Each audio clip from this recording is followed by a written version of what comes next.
Lieutenant Paul Hickman is a family man with two kids.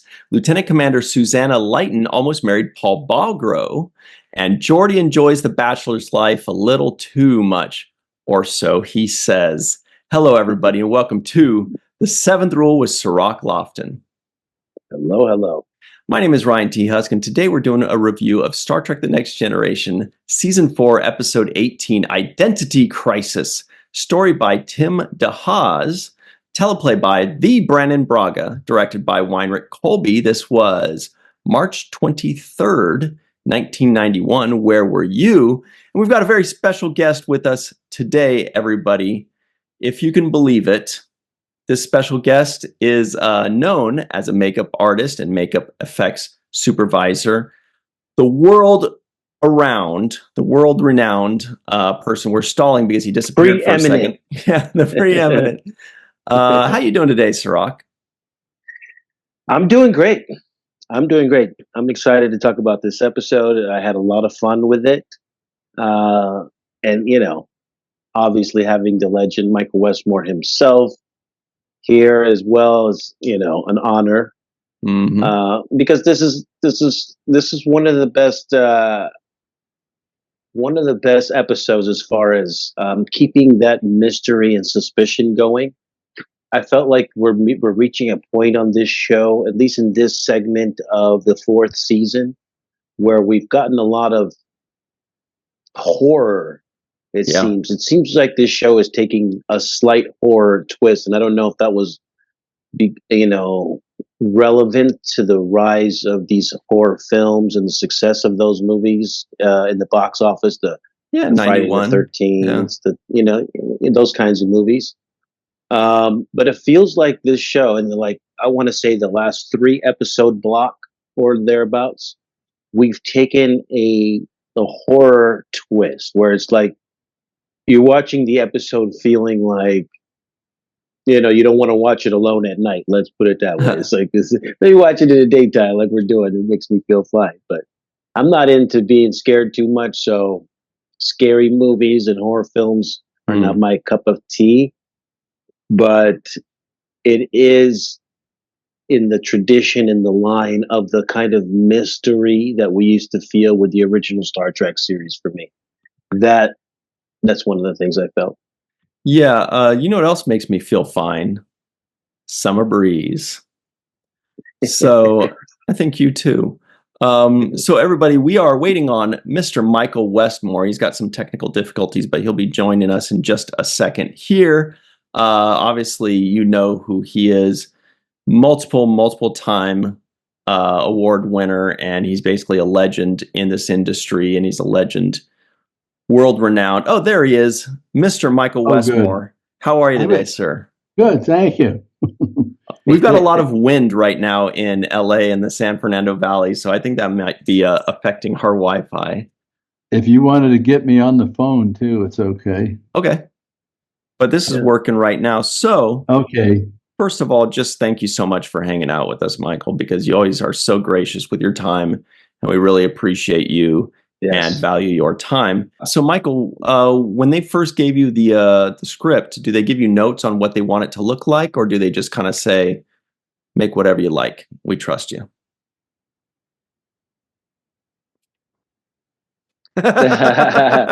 He's like, I'm not telling.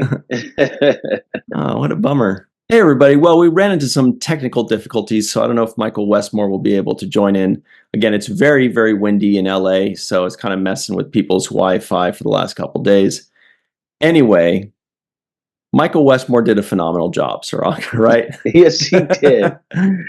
Yes, he did. And I could tell you maybe some of the questions I had for him,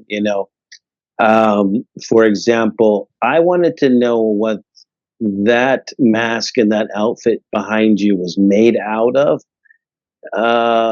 It had that iridescent kind of, were they filming it with a black light? Is that some kind of black light, paint job or makeup job? That was kind of one of the things I wanted to know about, because it looks amazing on camera, and it does kind of have that iridescent feel to it where it's, it just looks amazing. So that was one of my big questions, what the material of of the makeup was. Should I pick this up? Hang on. Yeah, do it. Maybe he's got the answer.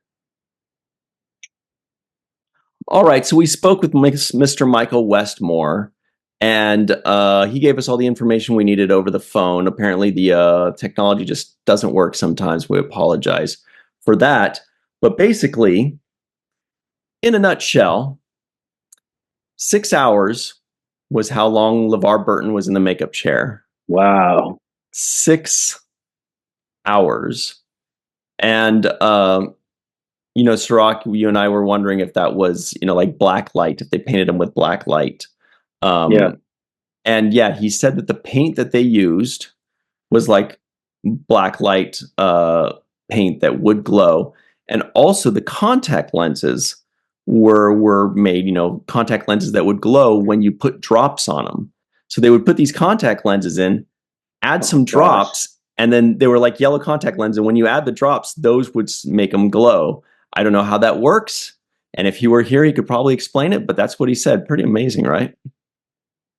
Sounds like it was a miserable thing to, to put all that stuff on, you know what I mean? The drops, the contacts, all that makeup, painting.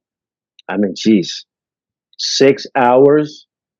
You know that means to take it off in order to preserve it. It takes probably another 2 or 3 hours. Yep, that's another thing Westmore said, was that he said, and then to take it off and to clean them up, it was 2 hours more.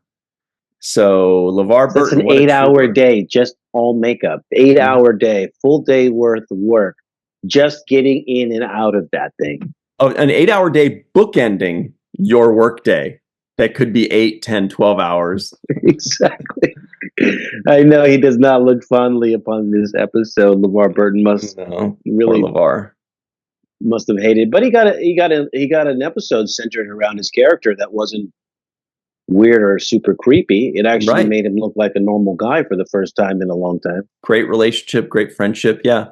And just to finish up on the Westmore stuff, I will tell you this, that when we spoke on the phone, he said, "Oh yeah, identity crisis.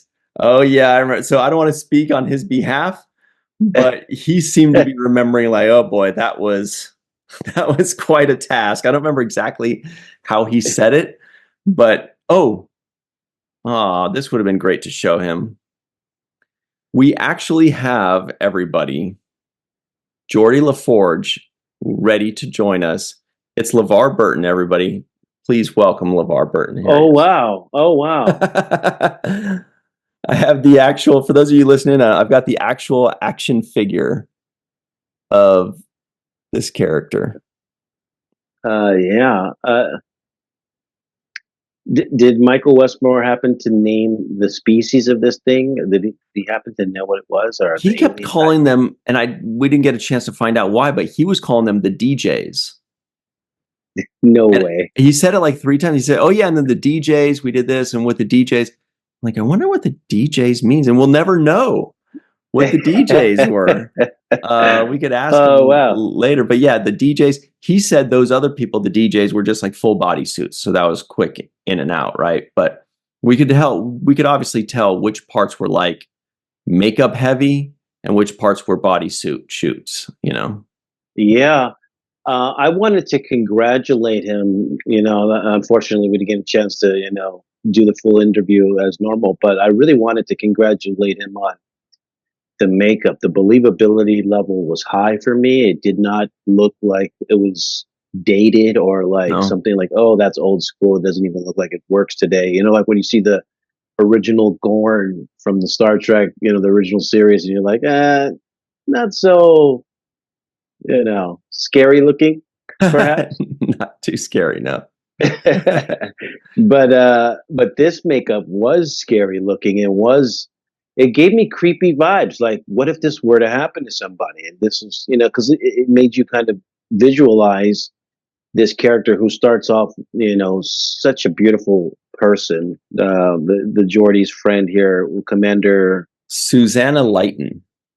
Yes, Susanna Lighton, who I thought did a very good job in this episode. for a person who just is introduced at this moment to have that kind of chemistry, to make it feel like she's has camaraderie with these people. I felt like there was a level of comfortability with Riker and with Jordi that made her feel like she's always been, having this kind of ongoing friendship with people. So for her to establish that so early on without actually being a regular cast member, that was pretty good. Mm-hmm. And she had some moments in the makeup chair for sure, too. We didn't get a chance to find out about that, but assuming that was a few hours. I mean, she didn't get like the full, well, she kind of did have a full face of makeup for a little while. It was a full face, not the body. And the hand, but I was wondering about the hand situation, too. Because what was it that it was like when they were in the full bodysuit, we also saw like the full hand, but it kind of came together and was like really long and all that.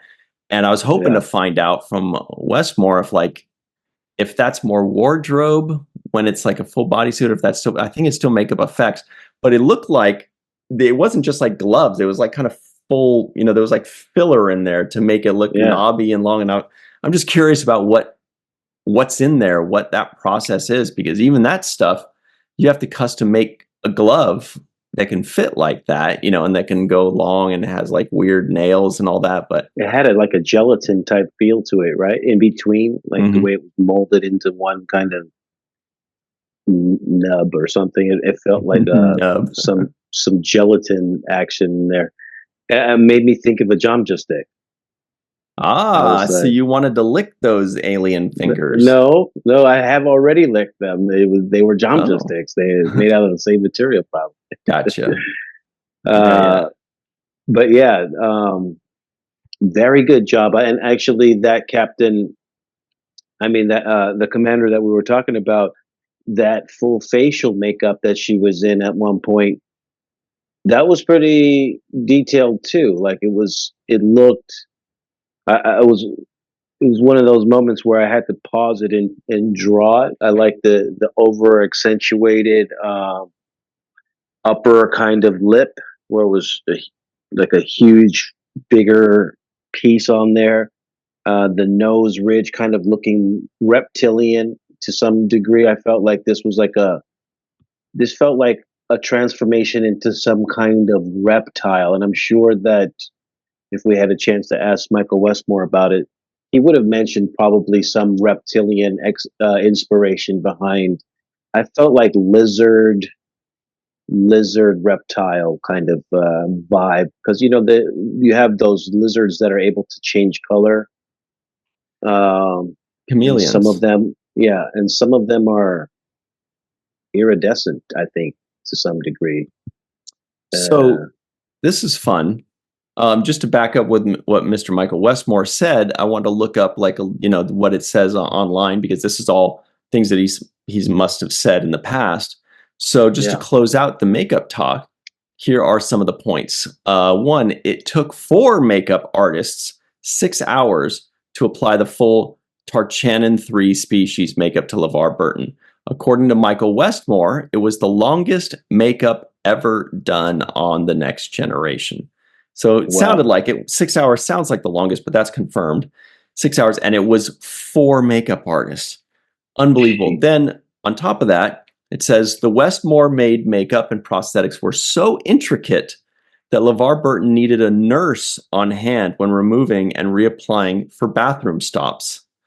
And then lastly, this episode was nominated for an Emmy Award for Outstanding Achievement in Makeup for a Series. Of course, that happens all the time with Michael Westmore. He's used to those. And was there another? Tartanian 3 is what you said there. Tarchanin. Tarchanin. Anyway, Counselor Troy wasn't in this episode either. Okay, so that was kind of like the trivia of the makeup. 4 makeup artists, 6 hours. That means if one person was applying it, this is a 24-hour makeup job. Yeah, that's it, round the clock. So anyway, everybody, you can understand why we wanted Michael Westmore for this episode, because this is like, it was nominated for an Emmy. It was like the longest anybody's ever been in the makeup chair. And, it looks amazing. It was different. It wasn't just like a forehead piece or a different outfit. They basically said, go for it. Go nuts. Do something totally new and unique and different. But we'll talk more about this episode. We're going to take a quick break. I bet you Michael's Wi-Fi will then work all of a sudden. But anyway, we'll take a quick break. And then we'll come back and talk about this episode more fully on the seventh rule. Hey everybody, welcome back to the seventh rule with Sirach, the game changer Lofton. Hello. Who during the break, by the way, said that he wants to break that record. He wants to be in the makeup chair for 9 hours. So we have that. He says he wants 7 people. I want 7 makeup artists. And 9 to 10 hours. Designated cheeseburger and grapes person that just feeds you. Yeah. Not to mention that nurse. Yeah. Okay, so here are the trivioids of the week. Lieutenant Paul Hickman is a family man with 2 kids. Lieutenant Commander Susanna Lighton almost married Paul Bogro, which I thought was weird that they named 2 characters that were not in the show, and they were both called Paul. I wonder if they knew they were doing that. Jordi enjoys The Bachelor's life too much. Lieutenant Worf is certain the away team is being watched. Lieutenant Commander Data is strongly motivated, oh, that was cute, to solve this mystery. Susanna Lighton has developed an extreme sensitivity to light. Beverly Crusher crushes some medical technobabble. All right, before we touch those, though, I do want to point out very quickly, Michael Westmore has a documentary coming out by 455 Films. It is about Michael Westmore and the legendary Michael Westmore family, so check that out. 455 Films, Michael Westmore documentary. That's the people that did this great documentary, To the Journey, the Voyager documentary. The premieres are coming out right now, the screeners, and it's basically done. It's a great, great documentary. Check it out. You can still get anything you want from there. It's DVDs, Blu-rays. You can find that anywhere. Just look up Voyager documentary on any social media. And I think that's that. They also did Deep Space Nine documentary featuring Sirach Lofton, the captain's close-ups, What for the Love of Spock, all kinds of stuff. Anyway, Sirach. Yeah. Paul Hickman's a friend of mine too. It was weird that they said, really? I have a very good friend. I produced a couple films with him. His name is Paul Hickman. Good pal. And he is also a family man. And he also has 2 kids. I don't think he's in Starfleet, but I thought that was... So, of course, I texted him and I gave him the line. I said, I texted him the line. I said, I know Paul Hickman. He's a family man. He has 2 kids. He texted me back. He says he would never steal a space shuttle unless he was having an identity crisis. So, of course, he knew exactly what I was talking about and referring to because he's a Star Trek fan, too. Anyway, that's great. So what did you think of Jordi and Commander Susanna Lighton and the fact that he had a normal friendship with a woman? Finally. It's like, finally, this dude is not a creep and not doing predatory behavior. Just normal hangout, talk, conversational stuff. He wasn't awkward. He wasn't nervous. And if he's just like that on a date, then he would be fine. It's the nerves that get to him. To me, this was the most normal conversation I felt like he's ever had with a woman so far in the 4.5 seasons I've been watching this show. And it was refreshing because I think Jordi is a charming person who really cares about his work and is not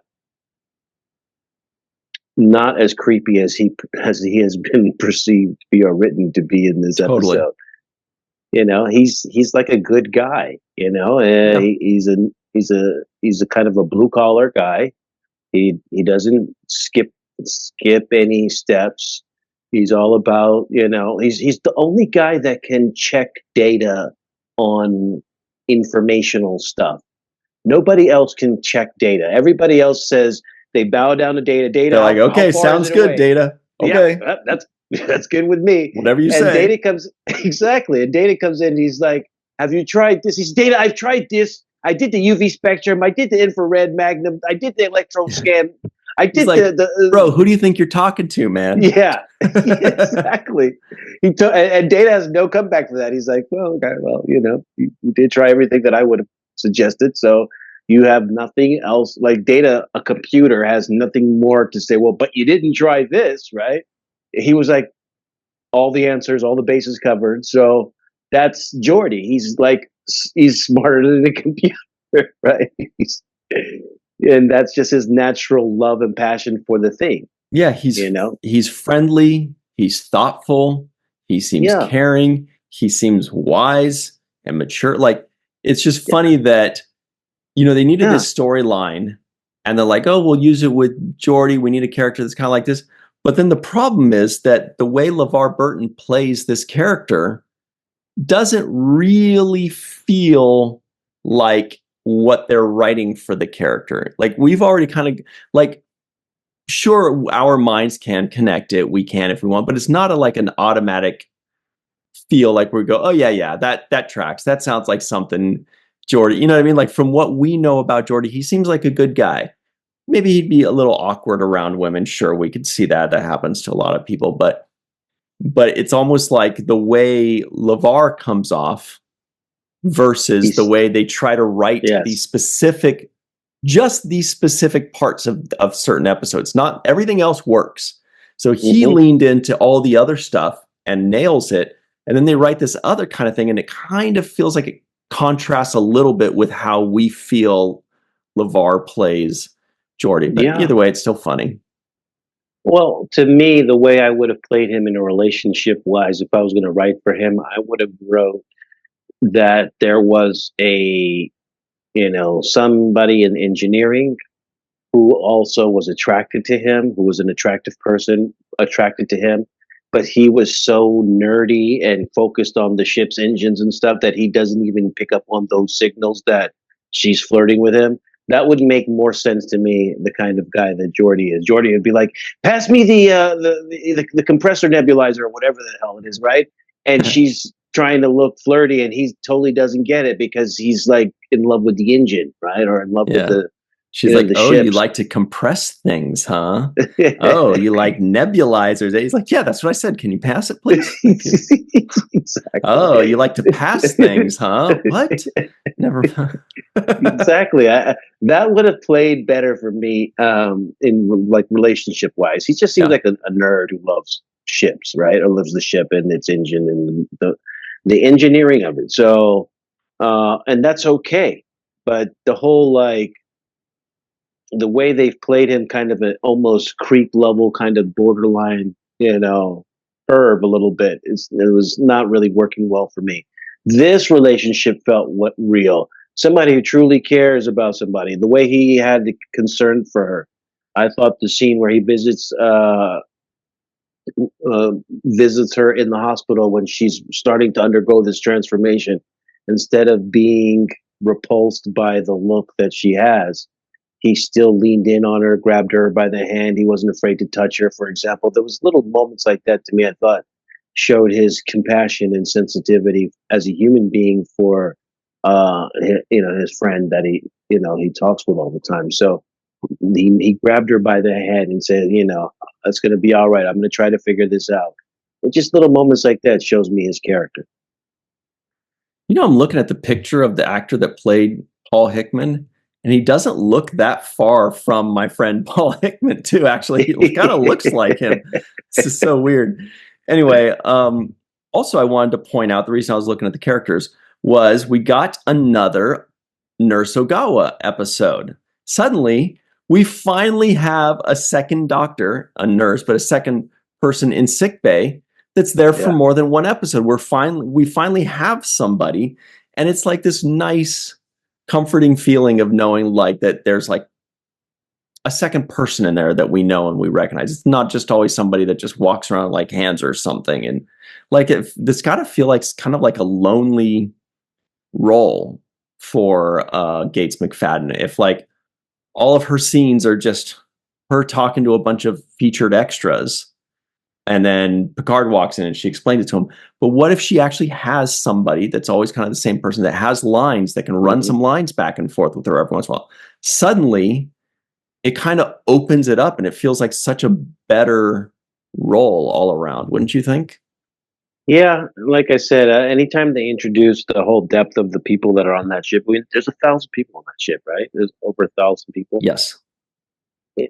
So I like to get the little bit of slice of life from the people outside of the main characters that are also on that ship serving with them. It's like this is where Lower Decks essentially gets its ideas from. There's a whole bunch of people on this ship that nobody's even talking about, right? Exactly.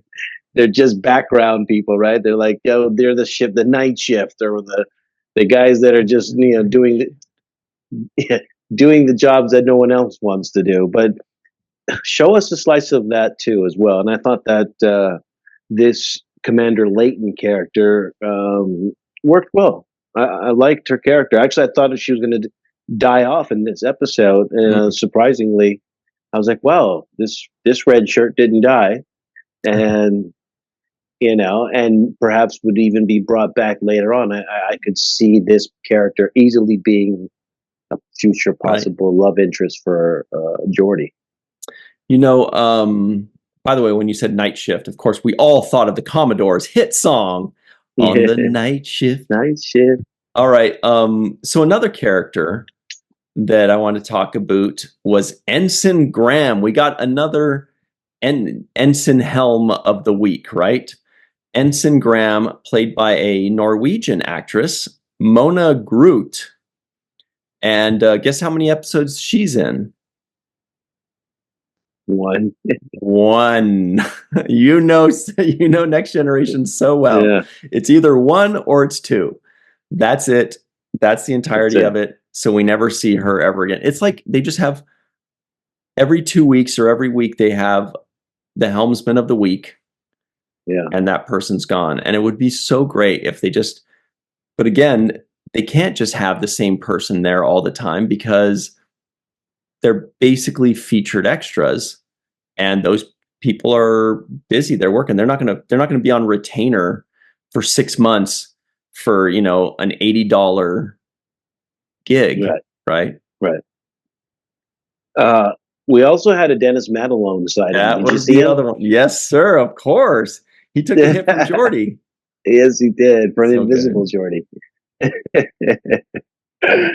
thought that was great. I was like, there's Dennis, and his hair was short, so it's he didn't have the long Greatest American Hero flingy hair in that scene. It was nice and short.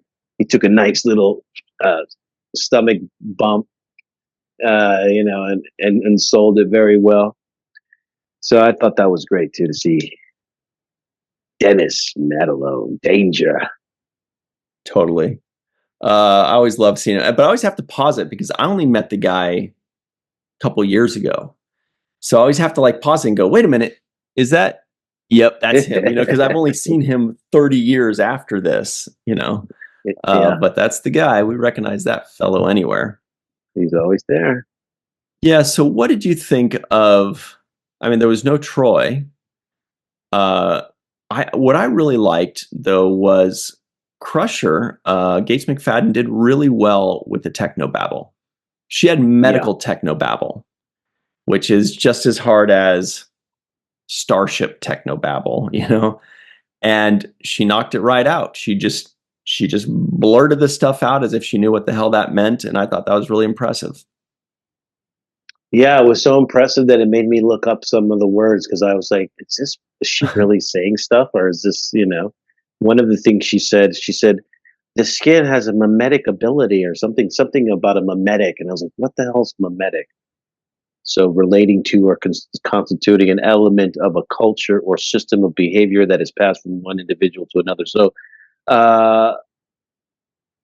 by imitating or other non-genetic means. So anyways, it was like, it's the real word, right? Yeah. It's one that I don't come across too often, but I had to go and do my little backup on it. But she was just going through those words, she mentioned the viral crochet or something to that effect. It's the viral crochet.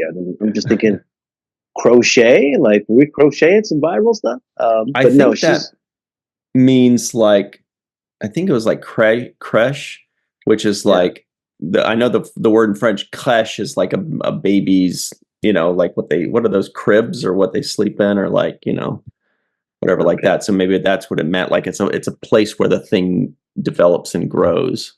Maybe. Very nice. But she was spitting it off like she was on top of it. So I did like her medical techno babble was on point. Although I will say the one thing that she said, and I don't know how it keeps sneaking in. It's kind of like how everybody pronounces Omicron differently. Like sometimes they say Omicron, then it's Omicron. Yes, she said sensors. I'm like, what is going on? Sometimes I wrote in my notes too. But I was like, it's sensors today, huh? Sensors. It's every week they pronounce it differently. They go back and forth. I wrote in my note too. I was like, sensor, huh? Yeah, I did like her scenes a lot. I thought also that Patrick Stewart did a great job in this episode as captain, just making the deliberations, making the right calls. When Jordi kind of makes an appeal to him and says, Captain, what would you do? Sit in sick bay and wait to die, or would you try to figure it out? I thought he made a great appeal. I thought that Captain Picard made the right move in saying, go ahead and try to solve this, Jordi. I enjoyed this episode. At some point, I thought it was going to be doesn't Data do a Sherlock Holmes? Yeah. At one point, I was like, I hope this don't do the Sherlock Holmes because he started to become really interested in it, right? Oh, you're right. What if he said, "Nah, this is a job for Sherlock"? Yes. Oh, great. Yeah. And then Jordi, and he's like, Watson's not supposed to have 3 fingers, Jordi. Calm down. But that brings up my next point that I wanted to ask you about, which is, why was Data not helping? I mean, I understand that Jordi said, no, thanks, I don't need the help. But like, if 2 people have presumably died or disappeared, a third is dying, a fourth, a very valued crew member and friend of the crew, has this disease and is going to die. And why is Picard not putting everybody on this? Why? I mean, Crusher's working on it. Jordy's working on the mystery. Why doesn't he have Data working on it? Why isn't Riker doing an away mission? Why isn't Troy trying to sense if there's another being in him? Like, that's all hands on deck. One of your senior staff is dying, and he's like, all right, so you got this, and then why would Jordi also say, no, thanks, Data, I don't need your help? Of course you need Data's help. He can help everybody with anything. He's a very, very useful tool. He can do anything. That was just so weird. What? Data should have been in there working with them. I felt the same way about the use of the rest of the crew. For example, when Jordi is rewatching the film, trying to solve the mystery, I'm thinking, why isn't the rest of the crew doing that too? Like, why is it on Jordi to have to rewatch the film and try to solve this mystery? Why isn't Riker in there, with Data, trying to like solve this mystery of, what other entities in the room, or what could have caused this contagion? Even Worf can be helpful. Worf is chief of security, which means he deals with mysteries. He deals with, invaders or burglars or any, because there's another shadow in there. There's something going on. Yeah. Well, you're a security officer. What do you think happened? Right. I mean, I felt that they should have all been in that room together, trying to watch that tape to collectively, as minds working together, figure out, did they all touch the same thing? Did they all eat the same? What did they all do, that caused this? Or was there another presence of something, I felt like it was on Jordi to figure that out, and he's the one that's about to be, transformed. It felt a little bit strange. And since we're picking apart little things, I'd like to add one more to that too. And this was my nitpick. I thought that earlier in this season, on this show, at some point or another, that we saw that Jordi's visor was able to detect ultraviolet true light. You're I thought he was able to look at something and see ultraviolet light.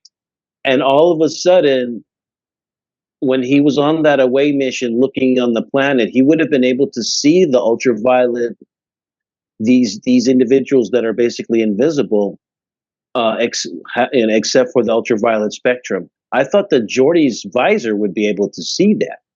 That's interesting because I think they saw it because they were emitting an ultraviolet light. So does that mean he could see the, I don't know. I don't really know how that stuff works, but maybe that works. But I feel like his visor should be able to, I mean, we do know it's been well established his visor can see things that we can't.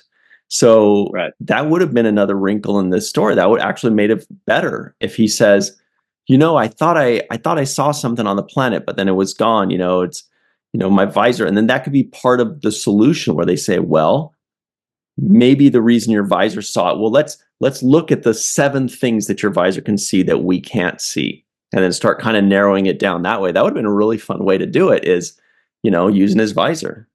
Oh, and also, when he turns into the alien, he's not using a visor anymore, and he can see theoretically, right? So maybe it's not all that bad.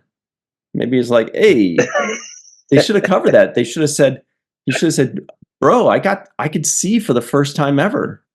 This is great. That was my other nitpick on this episode. And that is when Jordi transforms into this chameleon, Tarkanian DJ, whatever.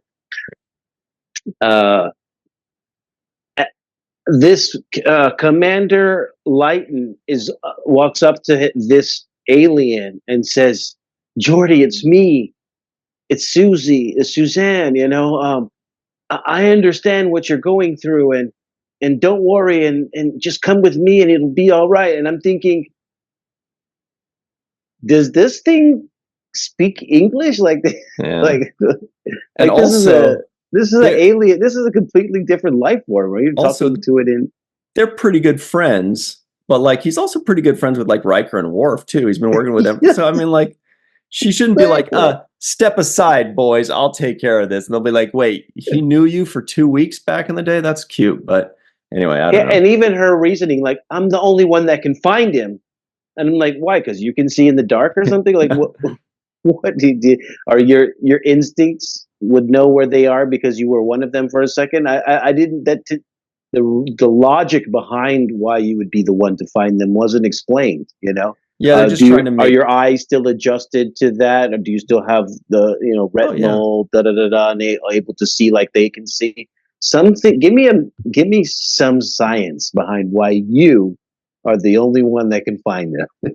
That's a good point. Maybe she still could see at that level. That's interesting, but they're just trying to give the guest star kind of like the arc and how she could become the hero. I get why they did it, but yeah, it didn't really make too much sense. Well, let's talk about the home run of the episode. Sirach Lofton, who gets the home run of today's episode, would you say? Yeah, even though we couldn't get him on today and have him on, Michael Westmore gets the home run for this. This episode was driven by the makeup. It sold the script to me. And the mysteriousness behind these creatures, that was built up with the footprints and whatnot, and this riddle, this mystery to be solved, all comes down to the execution of the makeup, which I think Michael Westmore did a fantastic job, and which is why I have him on the Mount Westmore of makeup artists. Very good. All right. I have to agree with you. Michael Westmore, home run. Easily home run. Wi-Fi strikeout. Westmore home run. Yeah. So for all the reasons, obviously, not just that he applied this great makeup, but just being able to put it together of saying, hey, we need 4 makeup people. We need this and that. We need a nurse. This is how much we need. There's a lot more to it than just being good at makeup. You also you're basically like a producer too. You're also, it's kind of like a desk job without a desk in a lot of ways sometimes. But anyway, big time stuff by Michael Westmore. Really cool. Okay, let's give a special thanks to some of our pals here. One of them's not our pal. Guess which one? Homer Frizzell. Dr. Anne-Marie Siegel, Eve England out in Wales, Yvette Blackman Tom, TJ Jackson Bay out in Missouri, Titus Moeller, Dr. Mohammed Noor, Tierney C. Diekman, Anil O. Palat, you'll see him on the other side, Joe Balsarati, Mike Gu, Dr. Stephanie Baker, Carrie Schwent, I bet she'll have a limerick ready for us on the other side, Faith Howell, I'm looking at who's in the door waiting, Edward Foltz, my live from Tokyo, will be joining us next. The Matt Boardman is also coming up. Allison Leach Hyde will be coming up as well. Chris McGee is coming up. Boy, what an all-star cast. We've got Justin Weir, Jake Barrett, Henry Unger, Julie Manosfi, Jed Thompson, Dr. Susan V. Gruner, don't see her, Glenn Iverson, Dave Gregory, Tim Baum, Chris Sternett, Dylan Powell, Peter Draymore, Chris Garris, and of course, everybody's pals, Jason Oken and Greg K. Wickstrom. Well, I don't see them yet. All right, everybody, stick around. We've got the free-for-all up next. Please make sure you like this video, subscribe to the channel, hit the bell icon for notifications. If you're listening in, give us a 5-star rating and a nice review, and visit us on patreon.com/the7th rule. We'd really appreciate it. We'll be right back on the 7th rule. Hey, everybody. It's the frog for all. Let's have some fun. We're talking about frogs, everybody, of course. With Sirach Lofton, thank goodness. Hello.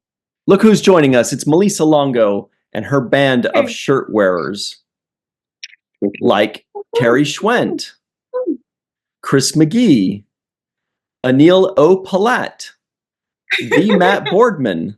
They're all wearing Melissa shirts. It's amazing. Also joined by Jason M. Oken. His shirt's comfortable. Mai is live in Tokyo. And Allison Leach Hyde, I think, has a Star Trek shirt of the month shirt on. That's awesome. Jake Sisko guesses the IMDb score. Ooh, let's see. This was a good episode. I got it just under an 8 at a 7.9. Does anybody else have a guess that doesn't already know? 7.2. Go with 7.3 is what I was going to say. Yeah. 7.5. Well, unfortunately, I think you've all overbid. Dang. Yeah. I know. It is, let me make sure I've got this correct. 6.2. 6.7. 6.7. Damn. Kind of rude. The way Jason blinked right there, he's like, that's about right. That's not rude. That works. And again, that was a general guess, not my personal opinion. Yeah. That's to come later. Ooh. Oh, damn. All right. What do we have? Oh, non-appearance mentions. Did we get any? I didn't see any or hear any. Okay. Unless one of the two Pauls shows up at some point, or Paul Robo or whatever it was. And some kind or some sort of. Indeed. You got something with Melissa? Oh, yeah. Well, Dr. Crusher says some kind of parasite. How many times? I don't know. I didn't count. I just said some kind of. Nice. There were a total of 5 in this episode. Starting off with LaForge postulating on the disappearances in the turbolift with Lighton, says some sort of compulsion, like a post-hypnotic command. Then LaForge, confused by Lighton's change of mind to search through the records for commonality, says, that's not how you felt before. It was your idea to look for some sort of commonality. That's 2. Good one. Third one is in sickbay, Dr. Crusher, when Nurse Ogawa demonstrates Lighton's new, ability with the skin, says her skin is simulating light, a radiant reaction, some sort of mimetic ability. And then, yes, twice Dr. Crusher mentions the parasite in that way. When she first discovers it, says there in the thymus, some sort of parasite. And later explaining it to Light and says, we removed some kind of parasite from your thymus. So 5 total. Wow. Awesome. It felt like an episode that was going to have that a ton because they're trying to figure out what the thing is. what the point I'm trying to make, Melissa, is what did you think of this episode? Well, when I looked at IMDb, I was really surprised that it was a 6.7 because I really enjoyed this episode for several reasons. And I'm not going to get into the plot holes because there's some scientific holes, but we're watching people living in space. So, but what really stuck out to me, aside from the incredible makeup job that was everywhere in this episode, it was stunning, and I love the contacts. Was the relationship between Jordi and Commander Lighton. And they both had such strong acting choices in this episode. The scene where they're in 10 forward together really established their relationship and how it's been built when they were working together previously 5 years ago. I love that she calls him little brother, and you feel that when she's reaching up to him for help, when she starts transforming, and then again when he hugs her at the end, you felt it. That was genuine concern for each other. The transformation that Susanna made was incredible. From when we first see her in the first scene, she's confident, she's upright, and then her apprehension and fear and all of the stuff that comes with this unknown thing that's going on with her body, it was really good. And so for those things, I really enjoyed this episode, and it made the mystery all that more important. So, oh, and I have to say that I love that they cast an ensign on at the helm that had a different kind of accent. That was fun. Norwegian, I believe. Yeah, I liked seeing that kind of thing. I'm sure we'll be seeing much more of her in the future. Great stuff. Thank you very much, Melissa Longo. We hope to see much more of you in the future and constantly. Right? Jason M. Oh, good. Jason M. Oken is here, everybody. What's up, Jason? What did you think of this episode? Top 5? Not quite. I make it no secret. It's not my favorite. Certainly, not bad, but it's not one of my favorites. I think what holds it together, certainly, as Melissa, as you said, it's the makeup and the performances. I thought the performances were wonderful. Frankly, any episode that features LeVar, it's just wonderful to watch. And he's not always given the best stuff to do, unfortunately. But this was, one of the better ones for him. And certainly the performances, some of the way it was shot was very, very interesting to me. I think in some ways, what I find interesting is that the script itself felt a little creepier than the actual episode. And I think at some level, it was, for me, that was missing. Sort of this kind of creepiness, a little bit of an unusual type kind of sci-fi story. There was something that was a little bit of a disconnect for me in terms of how it read and versus how it looked on the screen. It's a little better than I remembered it, certainly, once I started looking at it a little bit more carefully. But something, and I can't quite put my finger on it. There was a bit of sort of creepiness and urgency in the script that I didn't feel watching it. And, one of the things that they've added to the story was at the very beginning of Act 5, you have the captain's log giving basically a ticking clock of an hour. That seemed to have been an addition post-shooting because it's not in the script at all. I think they needed to add. I think they may have felt there was a little bit, they needed a little bit more urgency there, so it was added afterwards. Maybe that's, to me, a little bit of a sign that something may have been a little off here. But overall, I think it's certainly a decent mid-season episode, and again, watching wonderful performances is always exciting. Great stuff. Thank you very much, Jason M. Oken. I feel like you've got something saved for the next segment too. The way you're just kind of seem like a guy that's holding an ace in the hole right now, and I don't know what it is, but thank you very much, Jason.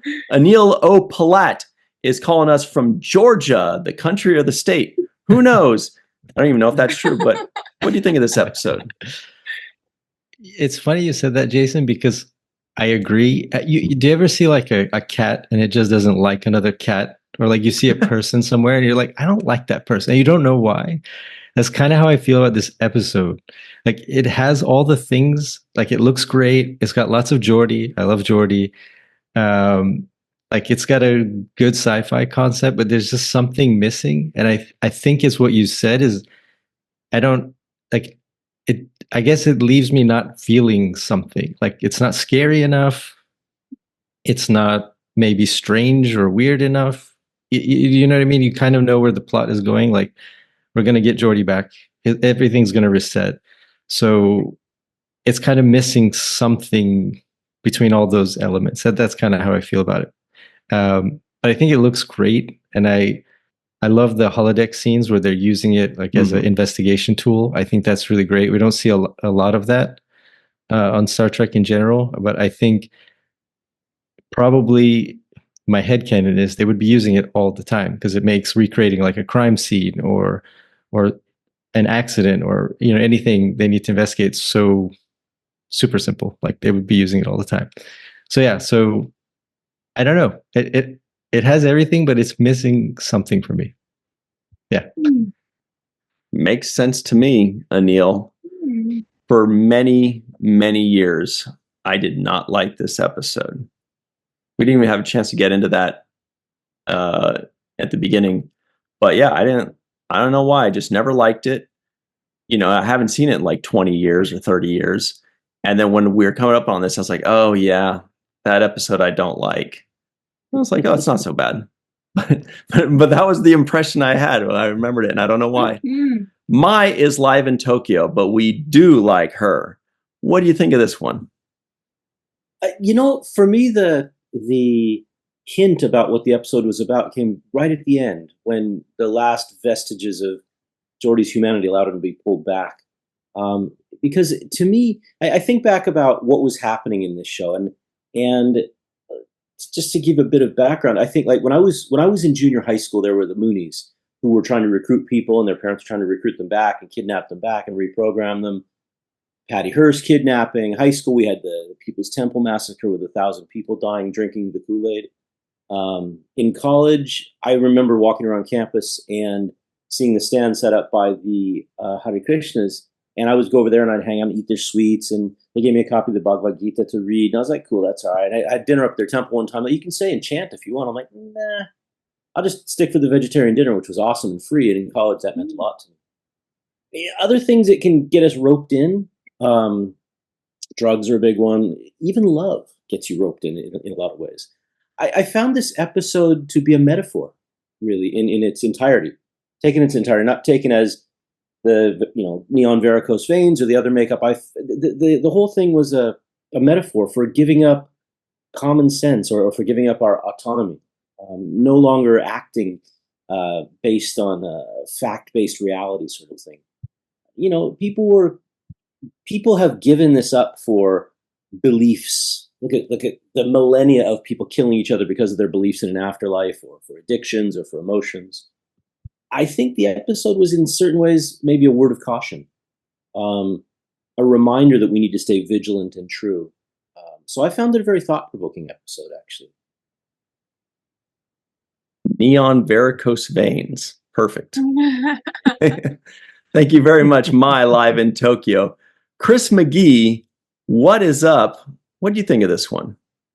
So that was your takeaway from what I said was neon varicose veins. That was the whole. Okay, sorry.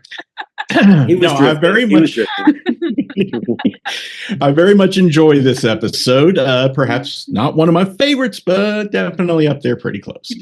One of the things that makes it really stand out to me is the fact that the director, Rick Colby, and I assume the DP as well, maybe made some interesting choices in this episode, such as the long establishing shot of the outpost on the planet, the close-up shots of Susanna's eyes opening, long stretches of silence, Jordi's point of view as he walks into Dr. Crusher's office, Data assembling the beacon, all these things just seem very unusual. And sure, they do slow down the episode, but I appreciate the break from the same old monotonous blocking and staging and such that we're used to.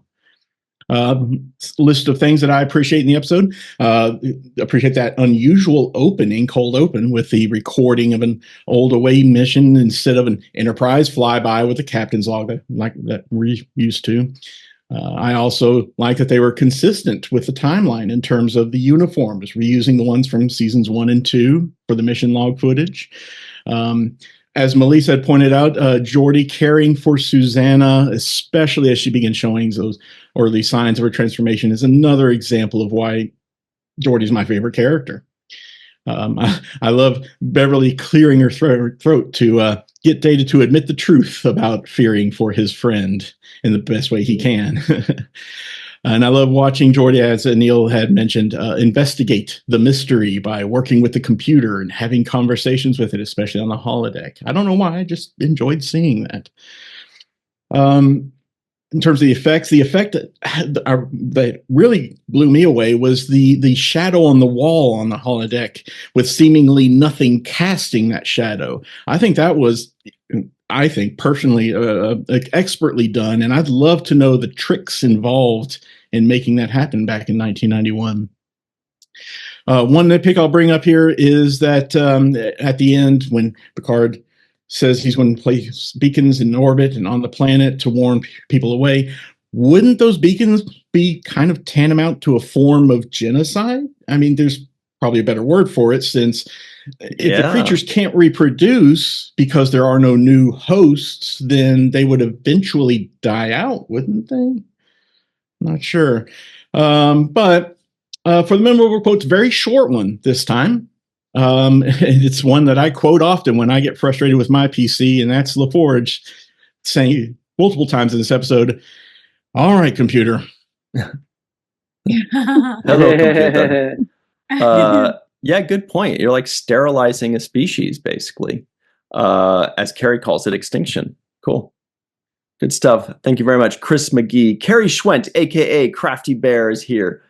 Carrie, pop quiz. What did you think of this episode?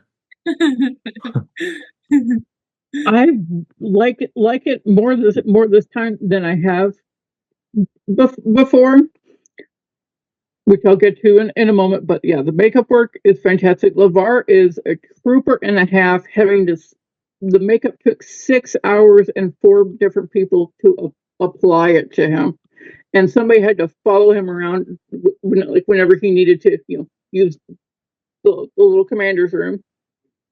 And that could not have been fun for him to do. And he is a trooper and a half for going through that. I love the use of the holodeck. If you look closely, the people, when they were freezing, did as best a job as they possibly could staying still. And if you're eagle-eye, you can see the movie just a tiny bit, but it's enough that can easily be forgiven given how they filmed it back then. I kind of feel like this episode almost has like an X-Files kind of quality to it. Like I can see Mulder and Scully like investigating this. Hence my background. This is Mulder and Scully's office with his pencils and they throws up there when he gets bored or when he's thinking. The couple of guest stars, we got a tiny bit of Dennis Madalone. He actually has a couple of lines. He's the guy that Jordi knocks over in the transporter room. I thought he did an excellent job. And a little bit more on the ensign that Melissa pointed out. Yeah, I love her accent.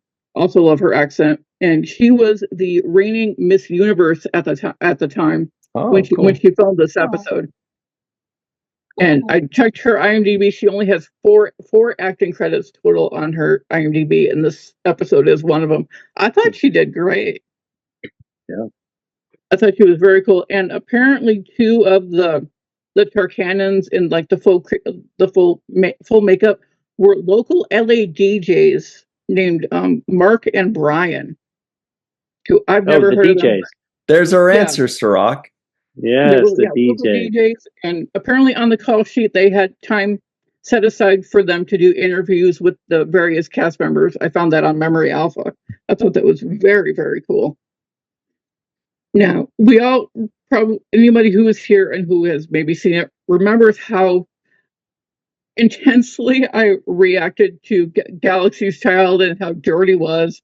Melissa, in particular, I remember your reaction quite vividly. This episode makes me feel so much better about Jordi, because this is how a healthy relationship with a woman looks like. You can see their friendship, that they've been friends for ages, and how easily they banter with one another, and just how comfortable they feel around each other, and how well they take care of each other. It actually reminds me a little bit of my husband and I at times, and I can honestly see in the future, her and Jordi possibly being the one that he gets married to and has children with. Because as far as I know, it's not completely confirmed, because we never hear the name and we never see her in Picard. So in my head, she is who Jordi actually marries. That's my head canon anyway. But the scene with Beverly and Data is just so sweet. He cares, and she knows he cares, and she calls him out on it. And just, I thought that was just super adorable.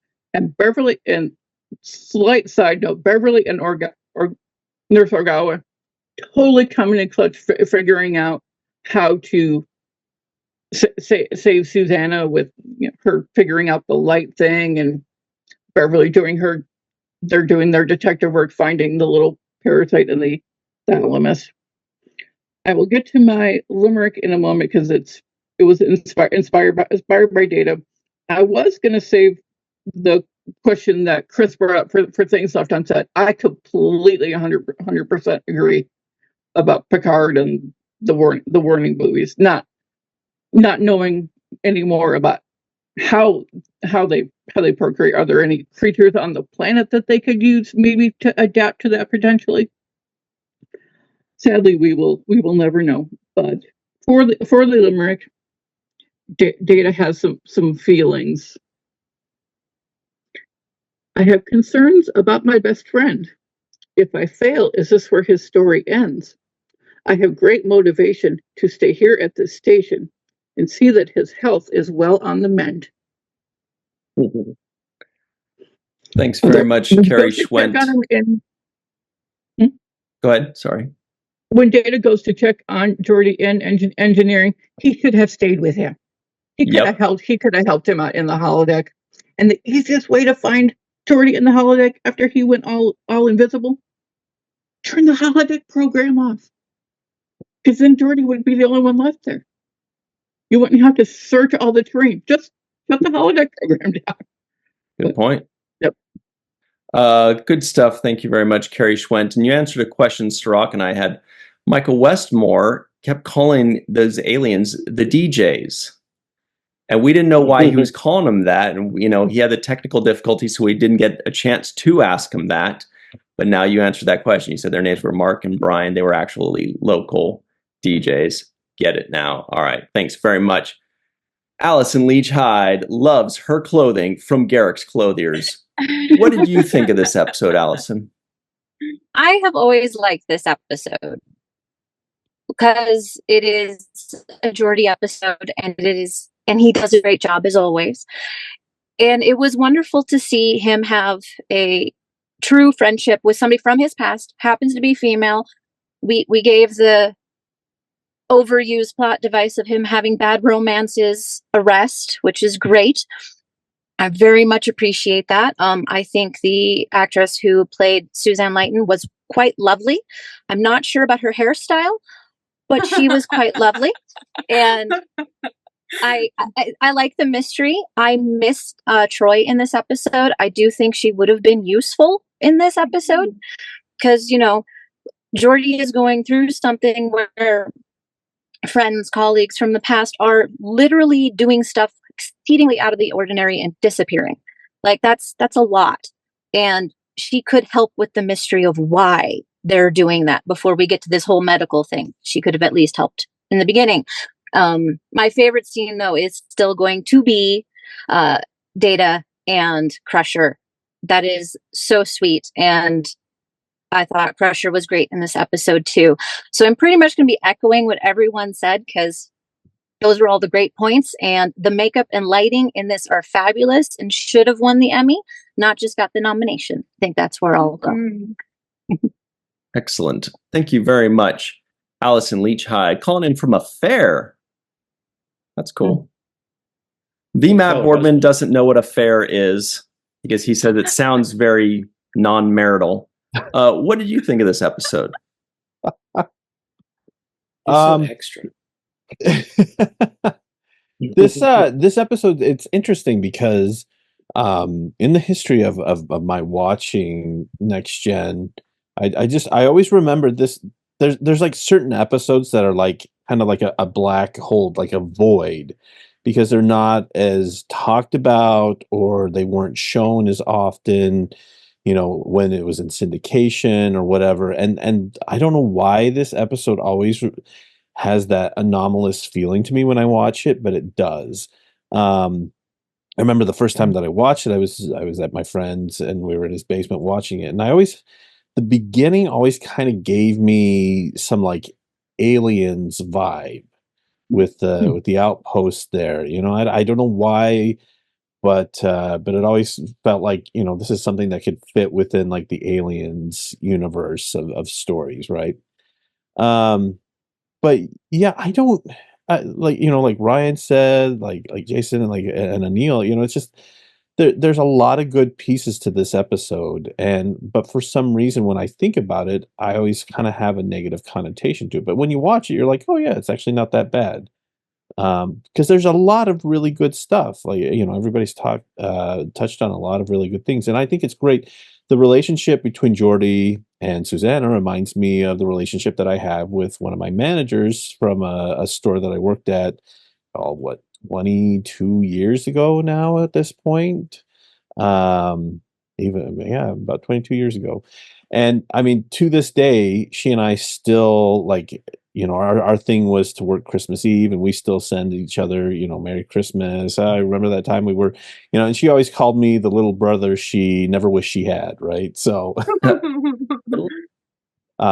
but so I like that. I like that finally we get to see Jordi have a relationship, a long-standing relationship with someone where we didn't have to make him, weird and awkward and maybe even a little creepy about that interaction that he had with her. Like it was a genuine reaction, and you definitely felt that they had a history together that was built on mutual respect and just I don't know, I would say a genuine love for each other because of their experiences and that friendship. So but makeup's great. I love the mystery aspect of it, and honestly, how I think to me one of the scariest things is that there are things out there that are unknown to us that can affect us, and how terrifying would that be to know that you've watched other people that you have served with start to disappear and start to have things happen, and that fear that must exist inside of you, knowing that you could be next at any moment. And I applaud the fact that despite all of that, Jordi is still able to I don't know, find the courage and strength to figure out what is going on. I don't know. That's one of the coolest aspects of this episode to me. So, top marks. I don't know why it's such an anomalous episode for me, but I do enjoy it. Yep. That's how I feel too. Thanks very much. The Matt Boardman. Jake's final take. Sirach, any final thoughts on this one? Yeah, it's funny that these last few episodes got scary vibes to it because we're coming up on Halloween, and I did get Halloween vibes in this particular episode. So it's funny that this series is taking kind of a horror turn in this middle of the season for the fourth season, but I'm enjoying it. I like this episode. I also felt like Final Destination kind of vibes when they were saying you're the only two left and there's everybody's, one by one is getting taken out. That kind of gave me Final Destination vibes. The music I thought was great in this as well. It was eerie. It just played well. It complemented the mood that they were setting for this episode. So shout out to the music in this.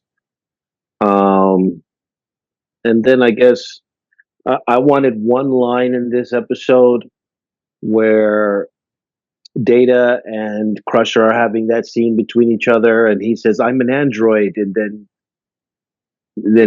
strongly motivated to solve this mystery.